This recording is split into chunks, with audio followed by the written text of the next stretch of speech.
여러분, 사람은 나이가 들면 무엇이 가장 두려워질까요? 건강일까요? 돈일까요? 아니면 점점 줄어드는 체력일까요? 그런데 오랜 세월 사람들의 삶을 지켜본 연구는 조금 다른 답을 보여줍니다. 하버드 성인 발달 연구를 이끈 로버트 월딩거는 사람을 오래도록 더 건강하고 행복하게 붙잡아주는 힘이 결국 관계라고 설명했습니다. 가까운 사람과의 연결이 돈이나 명예보다 삶의 만족과 건강에 더 깊게 이어졌다는 것입니다. 그래서 오늘 영상에서는 80을 넘긴 분들의 삶에서 자주 드러나는 아주 현실적인 깨달음을 바탕으로 60대에 꼭 붙잡아야 할 인생 조언 3가지를 차례대로 말씀드리겠습니다. 1위는 결국 사람을 남기는 관계의 힘이고 2위는 쉬는 것과 멈추는 것을 헷갈리지 않는 삶의 태도이며 3위는 자식에게 모든 것을 숨기지 않고 솔직해지는 용기입니다. 이 3가지는 거창한 성공 이야기가 아닙니다. 오히려 인생을 오래 살아본 분들이 마지막에 가서 가장 절실하게 붙드는 아주 소박하지만 가장 무거운 진실에 가깝습니다. 많은 분들이 60이 넘으면 이제 내려놓을 준비를 해야 한다고 생각하십니다. 하지만 정작 80을 넘긴 분들의 이야기를 들어보면 진짜 후회는 더 많이 벌지 못한 것이 아니라 더 많이 사랑하지 못한 것, 더 오래 움직이지 못한 것, 그리고 가장 가까운 가족에게 진심을 제때 전하지 못한 데서 시작되는 경우가 많습니다. 겉으로는 괜찮아 보여도 마음속에서는 외로움이 깊어지고 몸은 쉬고 있는데 마음까지 멈춰버리면 삶의 속도가 갑자기 무거워집니다. 그래서 오늘 영상은 단순한 조언이 아니라 앞으로의 20년을 어떻게 살아야 할지 미리 건네받는 인생의 예고편이라고 생각하고 들어주시면 좋겠습니다. 혹시 지금 여러분도 나는 아직 괜찮다고 생각하고 계실지 모르겠습니다. 그런데 인생은 늘 괜찮을 때 준비한 사람이 흔들릴 때도 덜 무너집니다. 오늘 이 영상이 그 준비의 시작이 되었으면 합니다. 끝까지 함께 하신다면 왜 어떤 분은 80이 넘어도 마음이 또렷하고 따뜻한지, 또 어떤 분은 모든 것을 가졌어도 허전함을 지우지 못하는지 분명하게 느끼시게 될 것입니다. 기대가 되신다면 잠시만 머물러서 구독, 좋아요, 알림 설정을 해주시면 저희 시니어 건강정보 맛집이 여러분의 삶에 도움을 드리겠습니다. 오늘 말씀드릴 3가지 조언은 단순한 정보가 아니라 앞으로 남은 시간을 더 단단하고 덜 후회하게 만드는 작은 방향표가 되어드릴 것입니다. 이제 본문을 시작하겠습니다. 시니어 건강정보 맛집에 오신 할아버지 할머니 어서 오세요. 오늘도 유익한 내용으로 손녀딸이 할머니 할아버지의 삶을 즐겁게 해드릴게요. 1위는 결국 마지막까지 사람 곁에 남는 것이 사람이라는 사실입니다. 80을 넘긴 분들의 이야기를 오래 들어보면 참 이상하게도 결론은 점점 단순해집니다. 젊을 때는 돈이 더 중요해 보였고 집이 더 중요해 보였고 남보다 뒤처지지 않는 것이 더 중요해 보였는데 세월이 지나고 몸이 예전 같지 않아지면 마음이 가장 먼저 찾는 것은 결국 사람이라는 말씀을 많이 하십니다. 하버드 성인 발달 연구는 거의 80년 넘게 사람들의 삶을 추적하면서 오래 건강하고 행복하게 사는데 가장 강하게 연결된 요인으로 좋은 관계를 강조해 왔습니다. 세계보건기구와 미국 국립노화연구소도 사회적 고립과 외로움이 노년기의 신체 건강, 정신 건강, 삶의 질, 그리고 수명까지 해칠 수 있다고 설명합니다.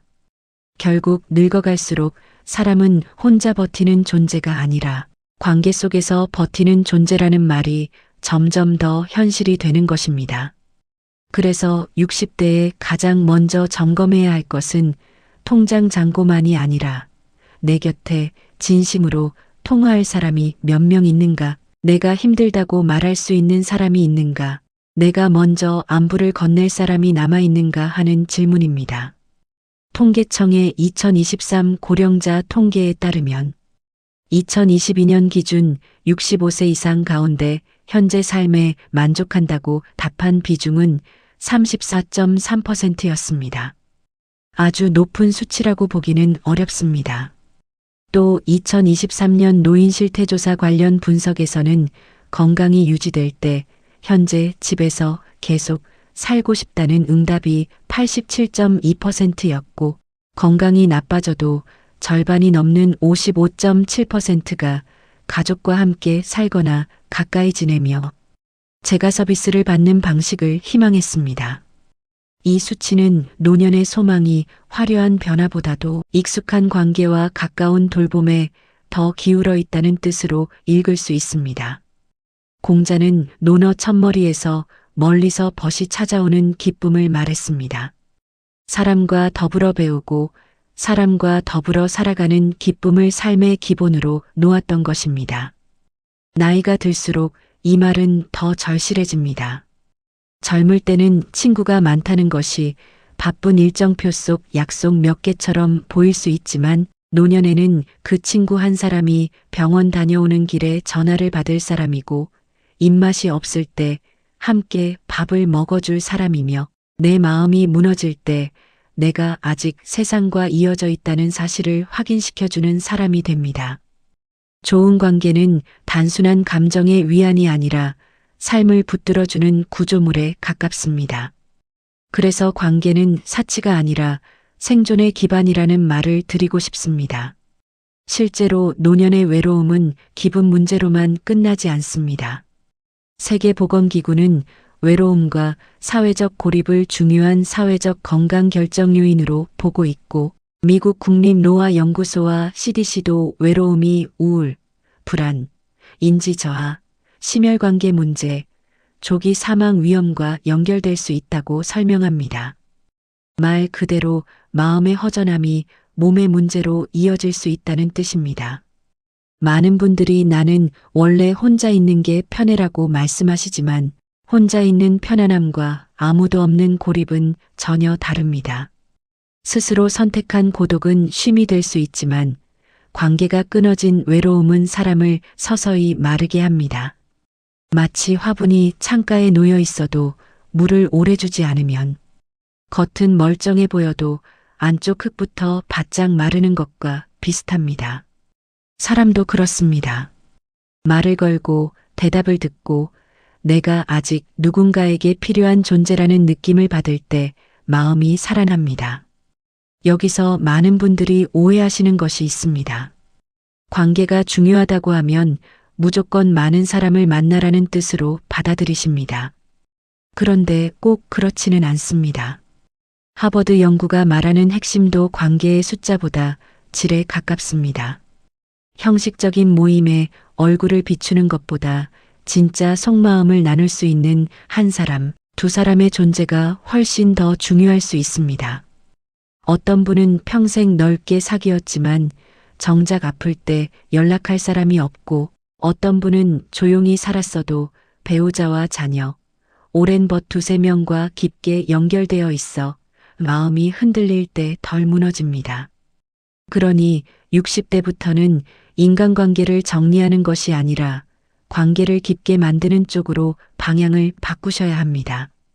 많이 아는 사람보다 오래 함께할 사람을 남기셔야 합니다. 예를 들어보겠습니다. 67세의 한정호 씨 같은 분을 떠올려 보시면 좋겠습니다. 이분은 퇴직 전까지는 늘 바쁘게 사셨고 사람도 많이 만났습니다.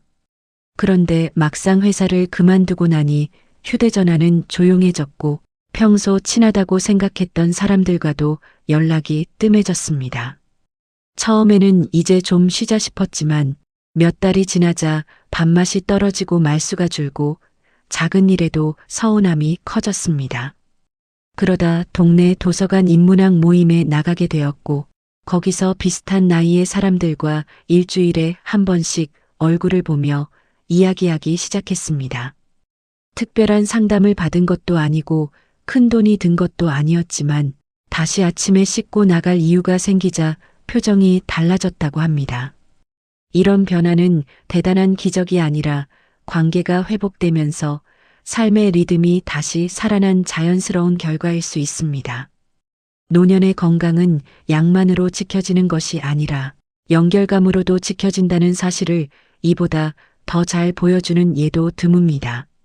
그래서 60대에 꼭 하셔야 할 첫 번째 실천은 관계를 기다리지 말고 먼저 만드는 것입니다.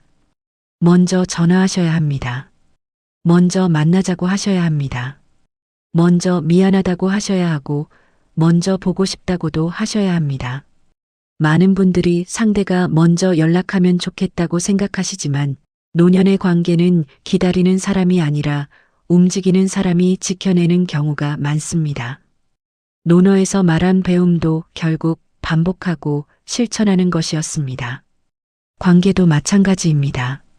한번 좋아서 오래 가는 것이 아니라 자주 돌보고 자주 확인하고 때로는 양보하면서 이어집니다. 그러니 체면 때문에 먼저 손 내밀지 못하는 습관부터 조금씩 내려놓으셔야 합니다. 늦게 연락하는 것보다 더 늦는 것은 영영 연락하지 않는 것입니다. 여기서 특히 배우자 이야기를 빼놓을 수 없습니다. 많은 연구와 현장 이야기가 공통으로 보여주는 것은 노년에 가장 가까운 관계가 삶의 안정감에 매우 큰 영향을 준다는 점입니다. 젊을 때는 자녀가 중심이고 일터가 중심이지만 나이가 들수록 하루를 가장 오래 공유하는 사람은 대개 배우자이거나 배우자가 없다면 가장 가까운 가족이나 오래된 동반자입니다. 그래서 60대의 부부 사이가 냉랭해지기 시작하면 그 균열은 70대, 80대에 훨씬 더 크게 다가올 수 있습니다. 반대로 지금부터라도 대화 방식을 바꾸고 무심함을 줄이고 고마움을 더 자주 표현하면 남은 세월의 체감 온도가 달라집니다.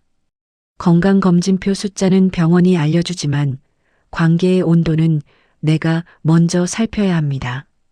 오래 사는 것보다 외롭지 않게 사는 것이 중요하다는 말이 괜히 나오는 것이 아닙니다. 그리고 이 관계의 범위에는 가족만 있는 것이 아닙니다. 종교 공동체, 취미 모임, 동네 친구, 평생교육 수업, 봉사활동도 모두 포함됩니다. 통계청의 2023 고령자 통계는 2022년 65세에서 79세 사이 고령자 중 17.6%가 평생교육에 참여했다고 전합니다. 숫자만 보면 아주 크지 않을 수 있지만 저는 이 수치를 다르게 봅니다. 누군가에게 배운다는 것은 아직 삶을 닫지 않았다는 뜻이고 어딘가에 참여한다는 것은 아직 세상과 연결되려는 마음이 살아있다는 뜻이기 때문입니다. 공자가 배움과 벗을 같은 문장 안에 놓은 이유도 여기에 있는지도 모릅니다. 배우는 사람은 만나게 되고 만나는 사람은 다시 살아갈 힘을 얻습니다. 결국 이리 조언은 아주 분명합니다. 80이 넘으면 남는 것은 업적보다 사람일 가능성이 큽니다. 그러니 60대인 지금 사람을 소모품처럼 다루지 마시고 자산처럼 지키셔야 합니다. 자녀와도 배우자와도 친구와도 이웃과도 종교 공동체와도 너무 늦기 전에 마음의 길을 다시 내셔야 합니다. 돈은 모아두면 통장에 남지만 관계는 돌보지 않으면 조용히 사라집니다. 그리고 사라진 뒤에는 다시 회복하는데 훨씬 더 오랜 시간이 듭니다. 오늘 바로 한 사람에게 안부를 물어보시기 바랍니다. 그 한 통의 전화가 노년의 건강검진표에는 잡히지 않지만 인생 전체의 온도를 바꾸는 출발점이 될 수 있습니다. 2위는 쉬는 것과 멈추는 것을 헷갈리지 않아야 한다는 점입니다. 두 번째 조언은 어쩌면 가장 현실적입니다. 60대가 되면 누구나 조금 쉬고 싶습니다. 당연합니다. 오래 일했고, 오래 책임졌고, 오래 참아왔기 때문입니다. 문제는 쉬는 것 자체가 아니라 쉬는 동안 삶 전체를 멈춰버리는 데 있습니다. 몸을 쉬게 하는 것은 필요하지만 마음과 의지와 호기심까지 함께 멈추면 사람은 아주 빠르게 무기력 쪽으로 기울 수 있습니다. 심리학에서 말하는 학습된 무기력은 반복되는 실패나 통제감 상실 속에서 해도 소용없다는 감각이 굳어지는 상태를 뜻하는데, 관련 계요와 고령층 연구들은 특히 독립성을 잃거나 자신의 일상을 스스로 결정하기 어려운 환경에서 노인이 이런 무기력에 취약해질 수 있다고 설명합니다. 다시 말해 노년기에 가장 위험한 것은 피곤함보다도 무력감일 수 있습니다. 쉽게 말하면 이런 것입니다. 이 나이에 뭘 배워? 이제 와서 운동해서 뭐해? 새 친구 사귀는 것도 귀찮아. 병원만 안 가면 됐지. 이런 말이 입에 붙기 시작하면 처음에는 겸손처럼 들리지만 시간이 지나면 자기 삶의 문을 스스로 닫는 말이 됩니다. 멈춤은 대개 큰 사건으로 오지 않습니다.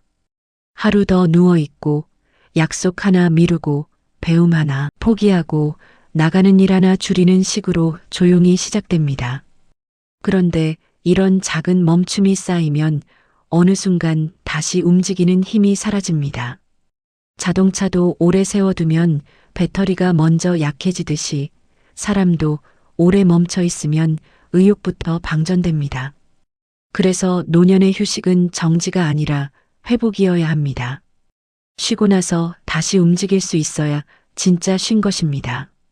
많은 분들이 은퇴를 자유로 생각하셨다가 막상 은퇴 후에 방향을 잃고 당황하십니다. 일할 때는 귀찮았던 출근이 사실은 하루를 구조화해주는 장치였고, 동료와의 대화가 관계를 유지해주는 통로였고, 맡은 역할이 자존감을 지켜주는 기둥이었음을 뒤늦게 알게 되는 경우가 많습니다. 최근 은퇴와 건강을 다룬 리뷰 연구들도 은퇴가 어떤 사람에게는 이익이 되지만 어떤 사람에게는 정신건강과 생활습관 측면에서 위험이 될 수 있다고 정리합니다. 즉, 은퇴 자체가 문제라기보다 은퇴 후 무엇으로 삶의 의미와 리듬을 다시 세우느냐가 핵심이라는 뜻입니다. 직장을 그만두었다고 해서 역할까지 끝난 것은 아닙니다. 역할은 바뀌는 것이지 사라져야 하는 것이 아닙니다. 노년기 목적의식에 대한 체계적 문헌 고찰도 비슷한 방향을 보여줍니다. 삶의 목적의식은 건강한 행동을 하게 하는 내적 동기가 되고 성공적인 노화와 더 나은 건강 결과의 중요한 기반이 될 수 있다고 설명합니다. 또 최근 정리 자료들은 뚜렷한 목표와 의미, 삶에 대한 참여감이 높은 노년층일수록 더 좋은 건강 결과와 연결되는 경향이 있다고 말합니다. 어려운 말 같지만 결국 아주 단순한 이야기입니다. 내일 아침에 일어날 이유가 있는 사람이 더 오래 또렷하게 삽니다. 밭에 나갈 이유가 있든, 손주에게 읽어줄 책을 찾을 이유가 있든, 교회나 성당이나 절에 갈 이유가 있든, 새 반찬 하나 배워볼 이유가 있든, 사람은 이유가 있을 때 다시 움직입니다. 그래서 저는 60대 이후의 삶을 크게 쉬되 작게라도 계속 움직이는 삶이라고 표현하고 싶습니다. 하루 종일 바쁘게 살 필요는 없습니다. 하지만 아주 작은 일이라도 지속해야 합니다. 예를 들어 아침에 20분 걷기, 일주일에 2번 모임 나가기, 월 한 권 책 읽기, 새로운 스마트폰 기능 하나 익히기, 화분 하나 돌보기, 손주에게 옛날 이야기 녹음해주기, 교회 성가되든 절, 봉사든 성당 레지오든 자신이 속할 수 있는 공동체에서 작은 역할 맡기, 이런 것들이 모두 삶을 다시 움직이게 합니다. 밖에서 보면 사소해 보이지만 이런 작은 지속성이 노년의 정신적 근육을 지켜줍니다. 몸의 근육도 안 쓰면 줄어들듯 삶의 의욕도 안 쓰면 줄어듭니다. 맹자는 사람에게 잃어버린 마음을 다시 찾는 것이 배움의 길이라고 보았습니다. 저는 이 말을 노년에도 아주 깊게 적용할 수 있다고 생각합니다. 나이가 들었다고 해서 마음까지 늙어야 하는 것은 아닙니다. 오히려 오래 산 사람일수록 더 잘 아는 것이 있습니다. 마음이 굳기 시작하면 몸도 함께 굳는다는 사실입니다. 예전에는 내가 이런 거 잘했는데 라는 회상에만 머물면 현재의 나를 잃어버리기 쉽습니다. 그러나 지금도 내가 배울 수 있는 게 있다라고 생각하는 순간 사람은 다시 살아납니다. 배움은 시험을 위한 것이 아니라 존재를 깨우기 위한 것입니다. 어제보다 조금 더 배우는 삶은 노년을 줄어드는 시간이 아니라 익어가는 시간으로 바꿉니다. 실제 사례를 떠올려 보겠습니다. 71세의 박순자 씨는 남편을 먼저 보내고 난 뒤 집안에 머무는 시간이 길어졌습니다. 처음에는 애도였고 슬픔이었지만 시간이 지나자 생활 전체가 축 처졌습니다. 자녀들은 자주 전화를 했지만 본인은 괜찮다는 말만 반복했습니다. 그런데 어느 날 주민센터에서 스마트폰 교육이 열린다는 소식을 듣고 마지못해 나갔다가 비슷한 또래 여성들을 만나게 되었습니다. 사진 보내는 법을 배우고 길찾기 앱을 배우고 키오스크 쓰는 법을 배우면서 표정이 달라졌습니다. 배운 내용 자체보다 더 큰 변화는 나도 아직 할 수 있다는 감각이 돌아왔다는 것이었습니다. 이것이 바로 무기력의 반대편에 있는 감정입니다. 능숙함이 아니라 가능성입니다. 사람은 아직 가능하다고 느낄 때 다시 움직입니다. 종교적 관점에서도 이 부분은 많이 닿아 있습니다. 불교에서는 집착을 내려놓되 삶을 놓아버리라고 말하지 않습니다. 기독교 전통에서도 맡겨진 하루를 성실하게 살아내는 태도를 소중히 여깁니다. 중요한 것은 욕심을 줄이는 것과 생의 의지를 끄는 것을 혼동하지 않는 일입니다. 노자는 만족할 줄 알고 멈출 줄 아는 지혜를 강조했지만 그것은 삶을 포기하라는 말이 아니라 지나친 집착과 비교 속에서 스스로를 소모하지 말라는 뜻에 가깝습니다. 그러니 60대 이후 필요한 것은 모든 것을 내려놓는 체념이 아니라 꼭 필요한 것에 집중하는 절제입니다. 다시 말해 덜 욕심내되 더 생기 있게 살아야 합니다. 통계청 자료에서 보듯 우리 사회는 이미 빠르게 고령화되고 있고 2023년 기준 65세 이상 인구 비중은 18.4%였습니다. 이런 시대에는 오래 사는 것만으로는 충분하지 않습니다. 어떻게 살 것인지가 더 중요해집니다. 특히 일하는 고령자가 비취업 고령자보다 자신의 건강 상태를 더 좋게 인식하고 스트레스 비중도 낮았다는 2023 고령자 통계의 내용은 꼭 돈벌이, 노동이 아니더라도 역할을 가진 삶이 주관적 건강감과 연결될 가능성을 시사합니다. 사람은 여전히 쓸모 있다고 느낄 때 몸과 마음이 덜 무너집니다. 그래서 은퇴 후에는 직업은 내려놓더라도 역할은 새로 잡으셔야 합니다. 집안에서든 공동체에서든 취미 안에서든 누군가를 돕는 자리에서든 말입니다. 또 한 가지 중요한 것은 몸을 쓰는 일과 머리를 쓰는 일을 같이 가져가는 것입니다. 최근 기사와 연구 요약들은 읽기, 쓰기, 체스 같은 인지 자극 활동, 새로운 기술 배우기 같은 활동이 인지 예비능을 키우고 인지 저하를 늦추는 데 도움이 될 수 있다고 전합니다. 물론 단 하나의 습관으로 모든 문제가 해결되지는 않지만 평생에 걸친 학습과 자극이 뇌 건강에 보호 효과를 줄 수 있다는 방향은 분명합니다. 그래서 걷기만 하고 생각을 멈추는 것도 아쉽고 책만 읽고 몸을 전혀 안 움직이는 것도 아쉽습니다. 두 가지를 함께 가져가셔야 합니다. 발도 움직이고 머리도 움직이고 입도 움직여야 합니다. 걷고 배우고 말하는 삶이 노년을 훨씬 더 단단하게 만듭니다. 결국 2위 조언은 이렇게 정리할 수 있습니다. 80이 넘으면 후회하는 분들이 많습니다. 조금 더 놀 거리 아니라 조금 더 움직일 걸 하고 말입니다. 몸이 완전히 망가지기 전에 걷고 머리가 완전히 굳기 전에 배우고 관계가 완전히 끊기기 전에 나가야 합니다. 쉬는 것은 좋습니다. 그러나 멈추지는 마십시오. 오늘 할 수 있는 아주 작은 움직임 하나를 정하시면 됩니다. 내일 아침 산책 10분도 좋고, 미뤄둔 전화 한 통도 좋고, 동네 프로그램 신청도 좋습니다. 큰 변화는 대개 작은 재시작에서 시작됩니다. 인생은 어느 날 갑자기 다시 살아나는 것이 아니라 이런 작은 움직임이 쌓이며 다시 켜집니다. 3위는 자식에게 솔직해지는 것이 결국 가장 깊은 사랑이 된다는 점입니다. 세 번째 조언은 가장 아프지만 꼭 필요한 이야기입니다. 많은 부모님들이 자식에게 짐이 되기 싫어서 중요한 이야기를 끝까지 숨기십니다. 몸 상태도 괜찮다고 하고, 통장 사정도 괜찮다고 하고, 외로움도 괜찮다고 하고, 앞으로 어떻게 돌봄을 받고 싶은지도 그때 가서 보자고 미룹니다. 겉으로 보면 자식을 배려하는 것 같지만 실제로는 자녀를 더 큰 혼란 속에 두는 경우가 많습니다. 최근 연구와 리뷰들은 노년기 돌봄과 생애 말기 의사소통에서 가족과의 대화가 의사결정, 돌봄의 질, 가족 부담에 중요한 영향을 미친다고 말합니다.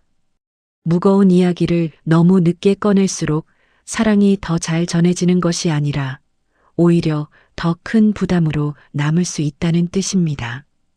한국보건사회연구원 자료를 보면 2023년 조사에서 건강이 나빠져 독립적 일상생활이 어려워져도 여전히 절반이 넘는 노인이 가족과 함께 살거나 가까이 거주하며 지원받는 방식을 희망했습니다. 동시에 시설이나 노인 전용 주택을 희망하는 비중도 44.2%로 적지 않았습니다. 이 수치는 아주 중요한 사실을 보여줍니다. 노년의 돌봄 방식은 더 이상 하나가 아니며 사람마다 원하는 삶의 방식이 다르다는 것입니다. 그런데 정작 이런 바람을 자녀와 미리 이야기해 두지 않으면 나중에는 부모 본인의 의사가 아닌 상황과 타인의 판단이 대신 결정하게 됩니다. 나는 끝까지 집에서 있고 싶다는 생각이든 아이들에게 부담 주기 싫으니 일정 시점에는 시설을 고려하겠다는 생각이든 말하지 않으면 없는 뜻과 비슷해집니다. 사랑은 마음속에만 있으면 전달되지 않습니다. 말이 되어야 전달됩니다. 특히 자녀에게 솔직해져야 하는 영역은 4가지입니다. 첫째는 건강입니다. 어디가 아픈지, 어떤 약을 먹는지, 응급 상황 때 누구에게 연락해야 하는지, 진료 기록과 보험 정보가 어디 있는지 정도는 공유해 두는 것이 좋습니다. 둘째는 돈입니다. 정확한 액수까지 당장 다 말하지 않더라도 큰 빚이 있는지 없는지, 생활비가 어느 정도 필요한지, 장기 요양이 필요해졌을 때 어느 정도 선택지가 있는지 정도는 대화가 필요합니다. 셋째는 주거입니다. 끝까지 혼자 살고 싶은지, 자녀와 가까운 곳으로 옮기고 싶은지, 시설도 고려할 수 있는지 생각을 나눠야 합니다. 넷째는 생애 말기 치료와 돌봄에 대한 생각입니다. 미국 국립노화연구소와 관련 연구들은 이런 대화가 어려워도 미리 해두는 것이 가족 모두에게 중요한 준비가 될 수 있음을 보여줍니다. 많은 부모님이 그런 말하면 자식 마음이 무너진다고 생각하십니다. 그런데 실제로는 반대인 경우도 많습니다. 자녀 입장에서는 부모가 아무 말도 하지 않을 때 더 불안합니다. 어느 날 갑자기 큰 병원으로 모셔가야 하고 서류를 찾아야 하고 보호자 결정을 해야 하는데 부모의 뜻을 전혀 모르면 죄책감과 부담이 한꺼번에 몰려옵니다. 최근 가족 돌봄 연구에서는 성인 자녀가 노부모를 돌보는 과정에서 다양한 스트레스와 부담을 경험한다고 설명합니다. 또 부모가 자신의 삶을 얼마나 투명하게 공유하는지, 자녀가 부모의 상황을 얼마나 알고 있는지가 중요한 관계 변수로 다뤄집니다. 그러니 침묵은 배려가 아니라 부담의 연기일 수 있습니다. 언젠가 꼭 마주할 이야기라면 덜 아플 때 조금씩 나누는 편이 훨씬 낫습니다. 여기서 부모님들이 꼭 기억하셔야 할 것이 있습니다. 솔직함은 약해지는 것이 아닙니다. 오히려 사랑을 성숙하게 만드는 용기입니다. 젊을 때 부모의 사랑은 대신 해결해주는 방식으로 나타났다면 노년의 사랑은 자녀가 준비할 수 있게 도와주는 방식으로 나타나야 합니다. 예를 들어 나는 요즘 혼자 있는 시간이 길어져서 마음이 좀 허전하다. 앞으로 몸이 더 약해지면 지금 집에서 버티는 것만이 정답은 아닐 수도 있다. 혹시 내가 판단을 잘 못하는 상황이 오면 어떤 선택을 바라는지 미리 말해두고 싶다. 이런 말들은 자녀를 겁주기 위한 말이 아니라 자녀에게 신뢰를 주는 말입니다. 부모가 자신의 삶을 책임있게 정리하려 한다는 신호이기 때문입니다. 유교 전통에서는 효를 중요하게 여기지만 효의 본뜻은 부모와 자식이 서로의 삶을 존중하는 데 더 가깝습니다. 부모가 끝까지 모든 걸 감추고 자식은 무조건 알아서 하라는 식으로 가면 그것은 존중보다 시험에 가까워질 수 있습니다. 공자와 맹자가 말한 인간다움은 결국 관계 속에서의 바른 태도와 진실성에 닿아 있습니다. 자녀를 사랑한다면 자녀가 부모를 도울 수 있도록 부모도 자신의 뜻을 분명히 해야 합니다. 자식을 덜 힘들게 하는 부모가 좋은 부모가 아니라 자식이 무엇을 해야 하는지 알 수 있게 해주는 부모가 더 좋은 부모일 수 있습니다. 사랑은 희생만이 아니라 소통이기도 합니다. 실제 장면을 한번 떠올려 보시면 더 와닿습니다. 74세의 이영자 씨는 늘 나는 괜찮다는 말만 하셨습니다. 혈압약도 몰래 드셨고 넘어져서 다친 적도 자녀에게 늦게 알렸습니다. 자식들이 걱정할까 봐서였습니다.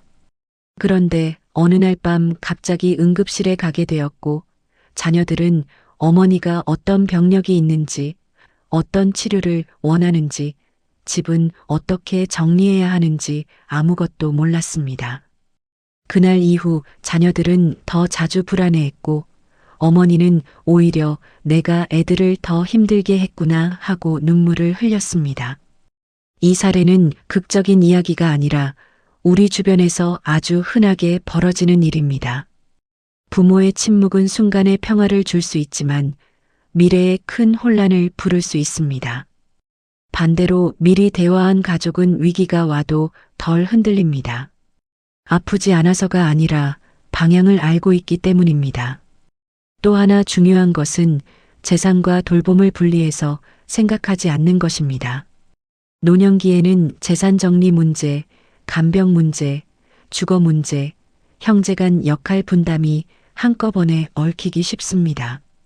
그래서 돈 이야기를 하면 정이 상한다는 이유로 아무 준비도 하지 않으면 오히려 나중에 더 큰 갈등이 생깁니다. 누구에게 무엇을 맡길지, 어떤 상황까지는 집에서 버틸지, 간병이 길어지면 어떤 선택지를 생각하는지 최소한의 큰 원칙은 미리 나누어야 합니다. 최근 연구들은 성인 자녀가 노부모 돌봄에서 핵심적인 지원자가 되는 경우가 많고 이 과정의 정서적 분위기가 실제 돌봄 경험에도 영향을 준다고 보여줍니다.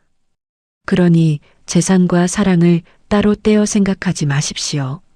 정리된 사랑이 결국 덜 아픈 사랑입니다. 이 대화를 할 때는 한 번에 무겁게 끝내려 하지 않는 것이 좋습니다. 식탁에서 자연스럽게 시작하셔도 됩니다. 나중에 내가 아프면 어떻게 하고 싶은지 생각해 봤다라고 말문을 열어도 좋고 요즘은 장기 요양 이야기를 미리 하는 집이 많다더라 하고 시작해도 좋습니다. 중요한 것은 완벽한 문장을 준비하는 것이 아니라 진짜 마음을 숨기지 않는 것입니다. 미안한 마음, 두려운 마음, 자존심 상하는 마음까지도 차분히 말할 수 있어야 합니다. 자녀도 어른입니다. 부모의 약함을 안다고 해서 부모를 덜 사랑하지 않습니다. 오히려 더 깊이 이해하게 되는 경우가 많습니다. 관계는 완벽할 때 깊어지는 것이 아니라 진심이 오고 갈 때 깊어집니다. 그리고 솔직함은 자녀에게만 필요한 것이 아닙니다. 자기 자신에게도 필요합니다. 나는 지금 정말 괜찮은지, 외로운지, 무서운지, 누군가의 도움이 필요한지, 혹은 아직 충분히 혼자 해낼 수 있는지 스스로 인정해야 합니다. 자기 마음을 숨기는 사람은 남에게도 제대로 말할 수 없습니다. 노년의 품위는 아무 도움도 안 받는 데서 나오는 것이 아니라 필요한 도움을 품위 있게 요청할 줄 아는 데서도 나옵니다. 도움을 청하는 것은 의존이 아니라 관계의 기술입니다. 오히려 끝까지 혼자 버티다가 모두를 더 힘들게 만드는 쪽이 관계를 더 상하게 할 수 있습니다. 그래서 80을 앞둔 삶에서 진짜 현명함은 강한 척하는 것이 아니라 정직해지는 데 있을지도 모릅니다. 결국 3위 조언은 이것입니다. 자식에게 솔직해지십시오. 건강도, 돈도, 외로움도, 미래의 바람도 숨기지 마십시오. 자녀를 사랑한다면 자녀가 부모의 마지막 시간을 추측이 아니라 이해 속에서 함께할 수 있게 해주셔야 합니다. 말하지 못한 사랑은 오해를 남기지만 말해둔 사랑은 준비를 남깁니다. 부모가 자녀에게 마지막으로 줄 수 있는 큰 선물은 돈만이 아닙니다. 내가 무엇을 원하는지 너희가 알게 해주는 것, 바로 그것도 아주 큰 사랑입니다. 그리고 그 사랑은 아직 시간이 있을 때 해야 합니다. 너무 늦은 진심은 아름답지만 종종 너무 늦습니다. 오늘 말씀드린 3가지를 다시 천천히 떠올려 보시면 좋겠습니다. 80이 넘어가면 결국 가장 절실하게 남는 것은 사람이라는 사실, 쉬는 것과 멈추는 것은 전혀 다르다는 사실, 그리고 자식에게 솔직해지는 것이 오히려 더 깊은 사랑이 된다는 사실입니다. 이 3가지는 거창한 성공의 비밀이 아니라 인생을 오래 살아본 분들이 뒤늦게야 붙잡게 되는 가장 현실적인 지혜인지도 모릅니다. 젊을 때는 눈앞의 일에 밀려 잘 보이지 않지만 세월이 흐를수록 사람은 무엇을 더 가져야 하는가 보다 무엇을 잃지 말아야 하는가를 더 절실하게 깨닫게 됩니다. 관계를 잃지 않는 것, 삶의 의욕을 잃지 않는 것, 그리고 가족과의 진심 어린 대화를 놓치지 않는 것, 바로 이것이 60대부터 더 단단히 붙들어야 할 인생의 방향일 것입니다.